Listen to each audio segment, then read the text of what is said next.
Hello everyone, my name is Patrick Rolland, and this is my game, Mintsugi.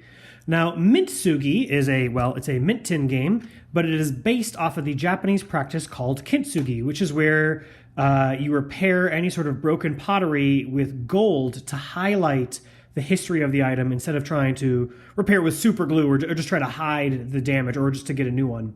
So this is a pottery collection game where you're trying to get the most set of points, but there's the fun twist is that items can break, but as long as you have enough gold, you can fix them and make them worth more points. So let me share how this all works. Let's lay this out. So everything fits in the mint tin, got the rules. See if I can get these out.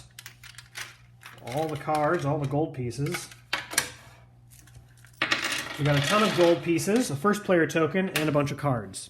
Okay, so here are the cards in the game. So there's all sorts of different types of pottery. There's jugs, there's saucers, there's bowls, there's cups. There's a lot here. I can explain them a little bit later. But what you're trying to do is you're trying to get the most beautiful set of pottery. You're trying to get the most victory points. Every single item will score differently, and they'll be worth a certain number of points at the top. So some of them, like cups, are very simple. It's just 1 point. And others are more complex, like whoever has the most jugs gets a certain number of points. So let me just explain how the game works, and then I'll explain all the different scoring options, because all these items do score a little bit differently. So what you're going to do is you're going to lay down 2 times the number of cards per player, plus 1. So let's say I have 2 players. I'm going to lay down 5 cards. Let me slide them up so we can all see. So I'm going to lay down 5 cards here. And I'm going to leave the deck right there. Now we're going to draft these in a snake order. So if I'm the first player, let's say I want to go for this jug strategy, because I want to get the most points that way. I might take this jug, and then player 2 is going to go, all right, he's going for jugs. I'm going to go for a teacup, and that teacup pairs perfectly with this saucer. So I'm going to take those, and then it comes back to me. So this is the snake draft. So they pick, the middle person picks 2. Comes back to me, I'll pick 1. And now notice we have 1 item left here. This will be discarded, and we have 1 item on the top of the deck. Both of these break all items in play of the same type. So all bowls break and all saucers break. So this breaks and goes away. Now all saucers break. There's a saucer right here. So when an item breaks, we turn it on its side, and you can see this is the repair cost. So later in the game when I get gold, I can repair this, and if I do, it'll be worth more points. But for right now, it's nothing. It's 0. Then we deal out a new round, and we'd keep going. Now, the other thing you can do in this game, you don't just have to draft and add items. This is called adding items to your collection. You can also, it goes, by the way, first player marker goes over here.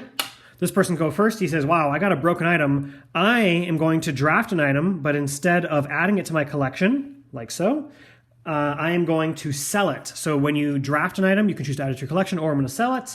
I get 2 gold. At the end of the round, they will be able to repair 1 item.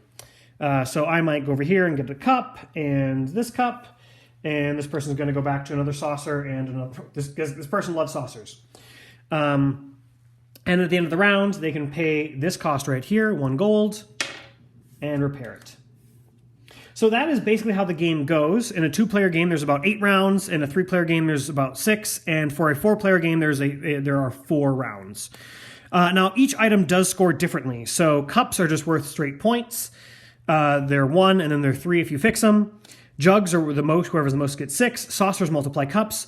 Bowls are sort of the square. So if I have 2 bowls, each bowl is 2 points. So bowls go 1 point. If you have 2 bowls, they go up to 4 points. 3 bowls, they go up, all of them combined go up to 9 points, 16, etc. So bowls go kind of bananas if you get all of them. There's the jugs. Vases are high risk, high reward. So I did just change this. So now it is based on how many vases you have. 1, 2, or 3, they'll be worth 0, 5, or 15 points. I recently changed that to 1, 5, 15. But they're basically high risk, high reward. Because if you get all 3, you're going to get 15 points, which is insane. Plates, you score plates by getting pairs. So if I get a pair of plates, that's 6 points. And if you fix them, they're just worth a couple extra bonus points, and the pair is still worth some points. And then my favorite items here are the teapots. The teapots give you set collections. So if you notice, there's 3 different suits. There's white pottery, brown pottery, and black pottery.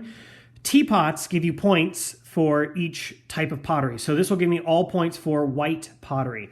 So I would have, just in this case right here, oh, you can't quite see those. I have 2 brown pieces of pottery and 2 white pieces of pottery. There we go. So this teapot, and it counts itself, so this would be a 1, 2, 3 point teapot. So it's a pretty good deal. There's a bunch of other, and that's basically all the items in the game are these types of cards.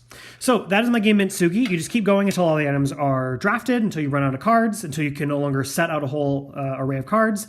At the end of the game, you count up points, and whoever has the most points has the most beautiful collection of pottery. That is how you play my game Mintsugi. Thanks.